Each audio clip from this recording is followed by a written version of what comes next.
Do people in Canada have cable, like other people?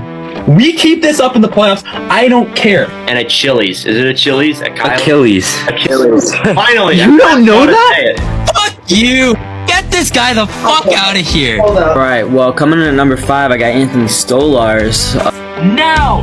Jets are winning the cup! Thank you for watching and listening.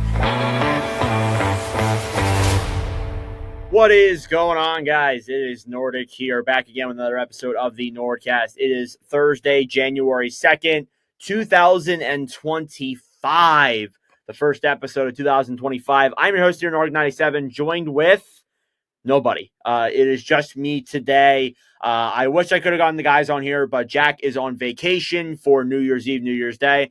And then Carter, I'm going to call him out here a little bit, Carter. We were supposed to record yesterday on New Year's Day. This is going to upload January 3rd, but we were supposed to record on New Year's Day, upload it the day that I'm recording this right now, or I guess the night that I'm recording this right now. But Carter slept till 2 p.m. my time when I needed to record at like 11 a.m. his time, and he's an hour behind me, so he slept till like 1 in the afternoon. I was like, oh, okay. Well, it's okay. He was celebrating New Year's Day, probably. I didn't even really ask him what he was doing, but it's okay. He will be back next week. I really wish, though, that he could have joined us for this episode, because after tonight, I know he is livid. So we're going to hop into that right away with the World Juniors and Team Canada and all of that stuff. So first off, we're going to go through the other games before I go through Canada, because Canada is going to be the massive part of this episode. I'll start off with USA and Switzerland in the quarterfinal matchups. USA dominated Switzerland 7-2. Ryan Leonard had 2 goals. That was expected. Again, I went 3 for 4 in my World Junior predictions for the quarterfinals. And yeah, I mean, we knew that the USA was going to win, and that's what happened. So they will play Czechia. We'll get into that in a second again. Sweden defeated Latvia in the quarterfinals as well, 3-2. I thought Latvia played better than the score said. They came really close to beating Sweden. I actually wish they did, to be honest with you, because I would have loved to see Latvia go on and have a chance to play for a medal. That would be awesome, honestly. And in a tournament where I don't think they've ever been that far, it's awesome. And they're always a team that, like, you know, they'll always upset or impress, and they always do that. I remember 2 years ago they did that back in 2022. That was such a great moment.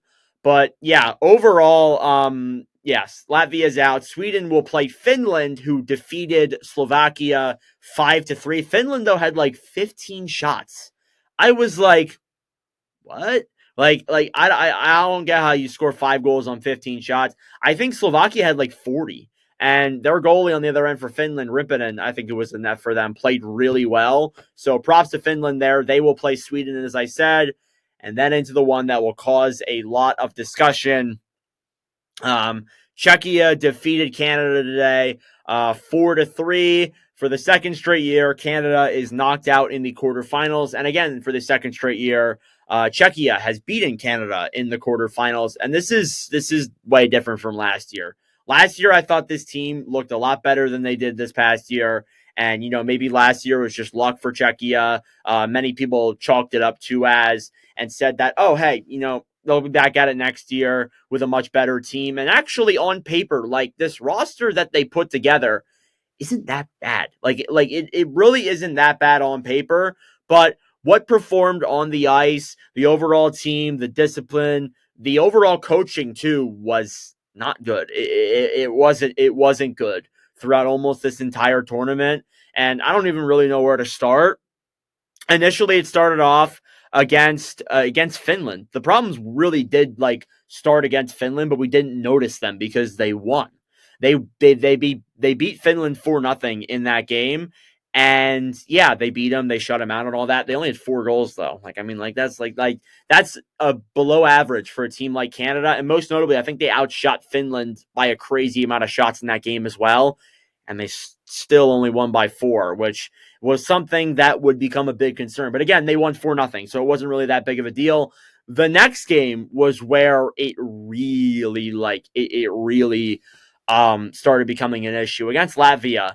they had, I think, 58 shots, and their goalie on the other end, Hellsbergs for Finland, stopped, I think, all of them but 2. He stopped 56 of 58 shots, which is absolutely insane. Latvia ended up beating Canada in the shootout.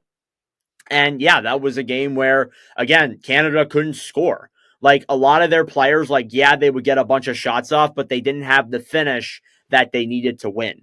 And they didn't get that, unfortunately. So, yeah, that was the first one that really brought out a lot. And then the game against Germany, too. Like, against Germany, were a team that they should clearly dominate. Again, a team in Germany that was in the relegation game. Like, and I forgot to mention that, too. They beat Kazakhstan and all that. But again, like, it's baffling to me. Like, this is the worst tournament I've ever seen them play.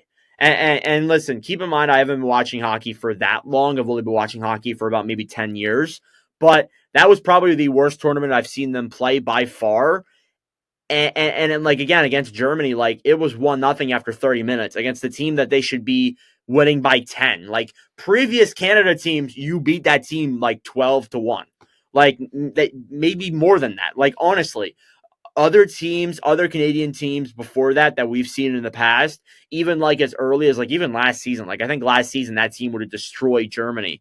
And this year it just seemed like they just can't freaking score. And that was their biggest problem the whole way through. What really came out was the game against USA. Now, I live streamed that on my main YouTube channel. I have to say that now because this is on the new NordCast network channel, but I streamed it on my YouTube channel. I really noticed that Canada took so many freaking penalties. It was absolutely insane. And there were some of them where I was like, all right, ref, like, maybe you shouldn't have called that. But there were a bunch of them. Like, I think most of them were calls that were completely penalties. Like the Repkov pushing away Augustine's stick. That's completely unavoidable. Easton Cowan on that one at the end of the game, on the multiple ones he's had. Ethan Gauthier also looked terrible in that game too. Like, the penalties really costed the U.S. Costed Canada in that one. And on top of that too, they couldn't score again. And I see so many people saying that, oh, it's the goalies. It's the goalies that they're playing, the goalies and this and that. That's what's the problem. But again, like, if that were the case, the NHL would be so boring. Like, every team plays good goalies. There is a very few amount of teams in the National Hockey League where there is a bad goaltender. We did the fan-made goalie tier list on my Instagram, and there were only like 5 goalies who were like below good. Like, a vast majority of the NHL is good goalies, yet we see the NHL is at the highest scoring it is today. And again, I get the NHL is different from the World Juniors, but you can't really make that excuse. You got to find a way. You can't just be like, oh, we got goalied. You need to find a way to win. And especially too, like, getting goalied in one game is one thing. Like that game against Latvia, if they go out the next day and they beat Germany like 10-0 and then they go and beat the United States, it's probably chalked up as just an upset. But you see after that against Germany and against the U.S. where they get goalied, it's not. Maybe it's not the fact that the goalies are playing really good. It's the fact that you can't freaking score. That was the biggest thing that I noticed in those first 4 preliminary games. They end up finishing third in that group. They end up playing Czechia, which is how it works with the middle groups. Czechia goes up 3-1 at the end of the first period, and I was like, oh my God, this is over. No way. And then Canada, I'll give props where it's due.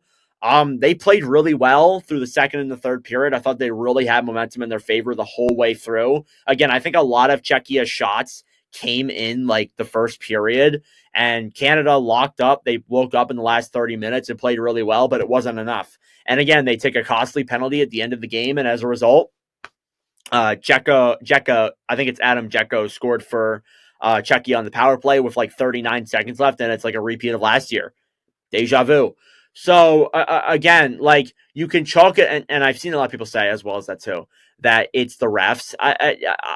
Listen, I understand that at a level, but at the same time, like, you're taking, like, a lot of the penalties that Canada took were the right call. Like, honestly, like, they were undisciplined, right call penalties, especially against the United States. Like, they took so many unnecessary calls against the U.S. And honestly, like, against the U.S., it looked like freaking high school hockey. Like, those kids looked like 13-year-olds playing against each other, and how soft they were. Like, it was genuinely sad to see Canada play like that. And again, I know there's a lot of Canadians who are going to be like, "Oh, you're an American, shut up! You're talking trash. How many medals have you won?" Listen, I would be saying the same thing if it was the U.S. that was in this position. But for Canada, just like it's not good enough. And they have some real soul searching to do here now with this overall organization. I'm not really even blaming the players. The players weren't really the issue. It's the fact that Canada put this team together and it wasn't good enough. And again, as I said in TikToks and in videos, this team was flawed from the start, essentially.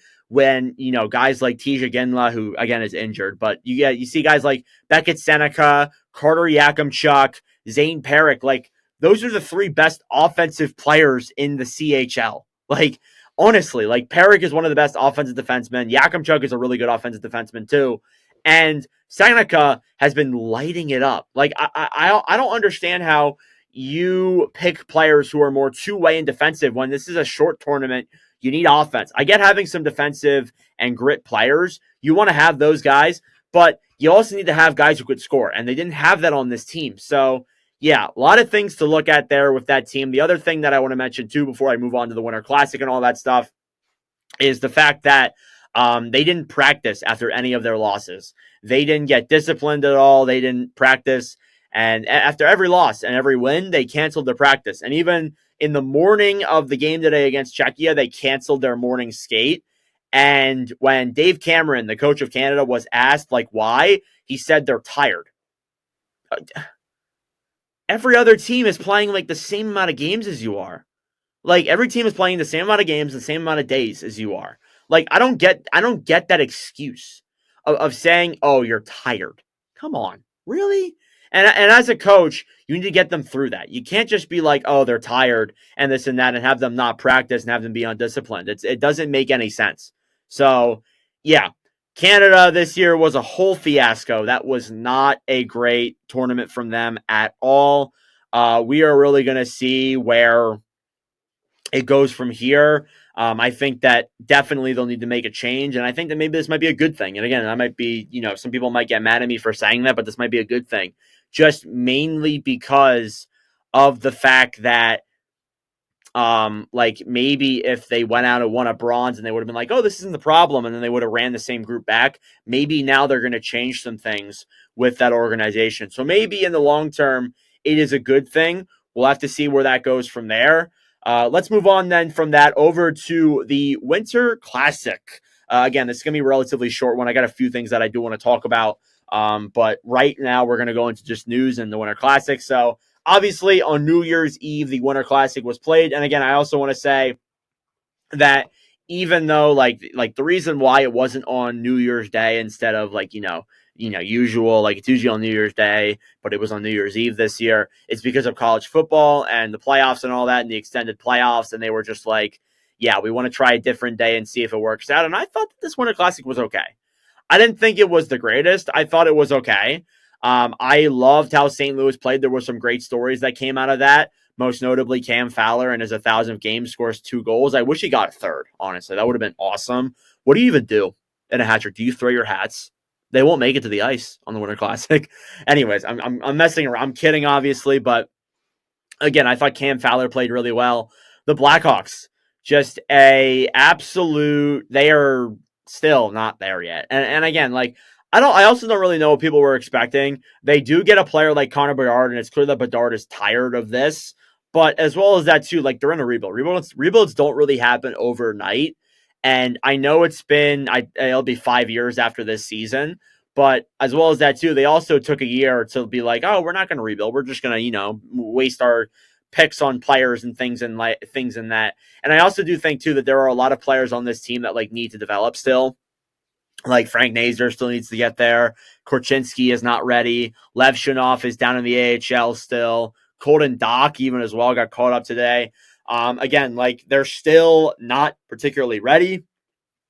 Again, this is one of those witnesses where I wish Jack was here because we could talk about them actually. But yeah, that was a rough Winter Classic from the Blackhawks. And I thought that again, like I thought St. Louis played really well. I thought St. Louis looked a lot better than I imagined they would be. So let's move on from that stuff to the news around the National Hockey League. We're going to start off with a trade and a suspension.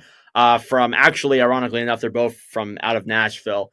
Anyhow, the Colorado Avalanche have acquired forward Juuso Parssinen along with a 2026 7th-round pick via the Rangers, and the Predators have acquired forward Andre Pavel and a 2027 3rd-round pick. And again, I think that this is another deal where Nashville's moving out more of their pieces to rebuild. That's the only way that I see that, to be honest with you. But yeah, it's going to be a good transition to what we go into in a little bit here, talking about the Nashville Predators. But yeah, I would say that it's a little bit of a head scratcher. Like, Parsonen's a young player. Like, I don't really get, moving away from your young guys. Even if like somebody like him is struggling. So we'll have to see where that goes. I think he can do well with Colorado. Again, Colorado's kind of getting younger with guys like that. And I think it's definitely, a good move there for sure. Again, Nashville gets Pavel in a 3rd for 2027. Pavel, not a big name guy, an AHLer at best. So kind of a weird trade there. Was a really minor deal that I noticed. As well as that too, a couple signings around the league. Oscar Back was signed to a 2-year, $825K deal. He's a interesting forward there for Dallas. One of those guys who's like in the minors, bouncing from the NHL to the AHL, honestly. Keaton Middleton, also with the Colorado Avalanche, signed a 2-year, $775K deal as well. That'll begin next season. It's a 2-way contract. Middleton is a good bottom 6 guy. If not, he's basically an AHLer, to be honest with you. That's really the only other way that I can see it, to be honest. And then as well as that too, today, Zachary Leroux was suspended for 3 games for slew-footing Wild defenseman Jared Spurgeon. And yeah, this is basically it's a 3-game suspension. There's really no argument with it. It's the right amount of games for me. He has been suspended a lot in his career, not in the NHL, but in his career in general. He got suspended so many times in the queue, in the AHL as well. Again, this is somebody who, is known for plays like this. Maybe I shouldn't say that. He's a solid NHLer, but again, plays like that, they're not great, and they're plays that need to be taken out of the game. And I think punishing Leroux for something like that is the right call. And I think that's it for news. There really wasn't a lot of other stuff around. Like, we talked a lot about the Lalonde firing and things like that in previous episodes, and obviously last episode as well. So let's transition from that over to the Nashville Predators. Again, this is going to be a very short episode. I don't have my guys to talk here with me and to talk about it and feed in with more insight. But again, let's move on to the Nashville Predators, who we're at the halfway mark of the season. We're almost 40 games in. 41 is the halfway mark of the season because that's math. 82 divided by, Carter's not here, but I can do that. The Nashville Predators currently stand at 30th in the NHL with an 11-20-7 record for 29 points. They have a minus 31 goal differential. And yeah, overall, this has been a rough season for them. A very surprisingly rough season after a off season where they spent so much money. And honestly, they really, again, I still can't believe they're in this position, if I'm being completely honest with you guys. I thought they would at least be a little bit better, and if they struggle like this, they would come out of it by the halfway mark, and they haven't. They're still almost 10 games below 500. They've lost 3 in a row. I don't know what it is. It's pretty clear that this team is not going to work. And again, I have been saying for so long on this podcast about how, why don't they just move off from Brunette? Again, I understand from perspective too, where you want to have, you don't want to blame it on the coach. You don't want to be a scapegoat and all that. You want to keep Brunette around. But again, you see other coaches do it. Like St. Louis, they fired Montgomery. They're not incredible, but they're still better than they were before the change. And alongside with Boston firing Montgomery, bringing in Sacco, the coaching boost was there too. Detroit fires Derek Lalonde. They're on a 3-game winning streak right now. I don't get how you won't change that and say you're gonna go and tear everything down and go trade everyone. I don't see how you can do that. And Barry Trotz, I love you, dude, but I don't think that you are the right person for this if that's your decision. If your decision is to go immediately from signing all of these players in the offseason, building up a great core, bringing in a lot of really good players and them not going off right at the start, you're just going to trade them?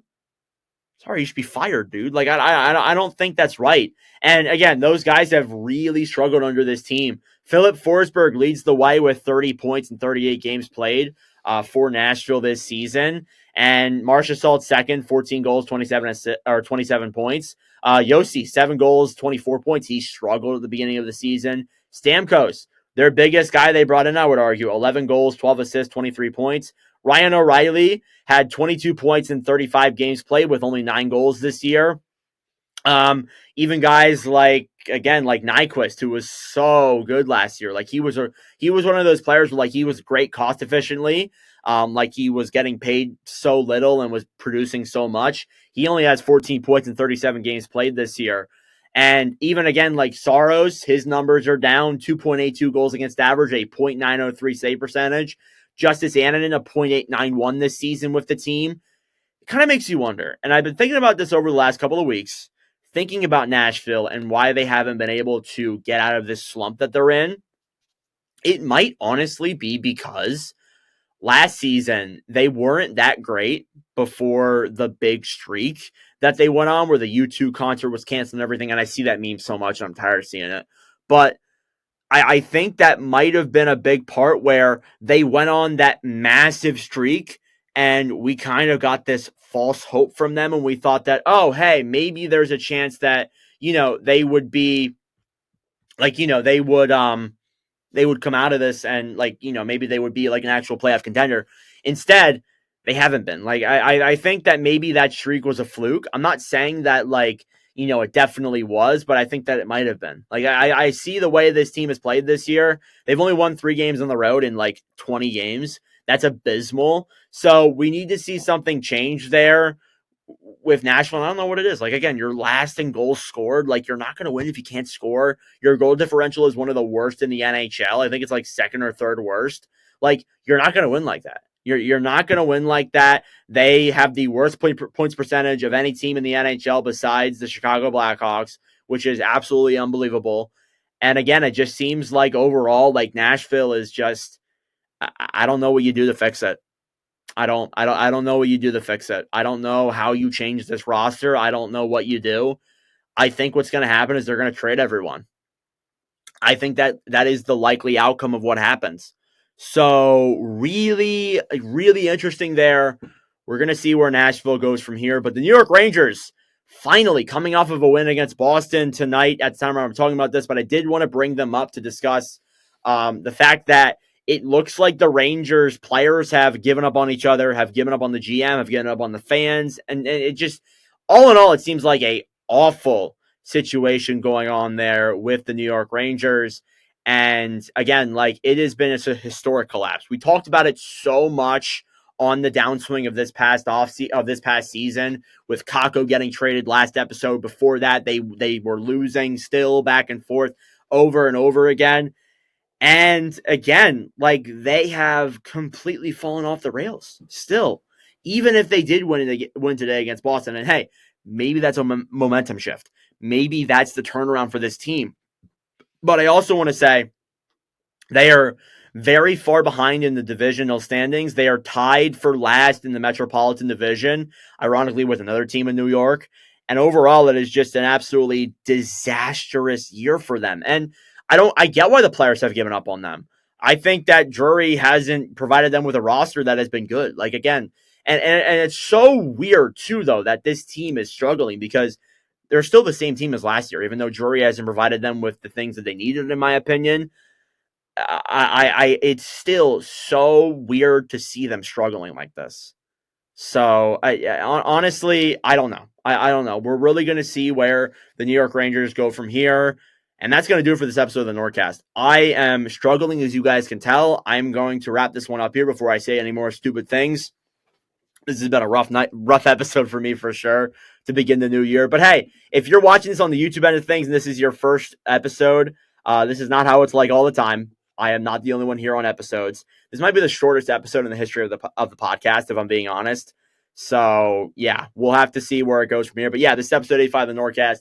Thank you guys for watching, and I'll see you guys in the next episode.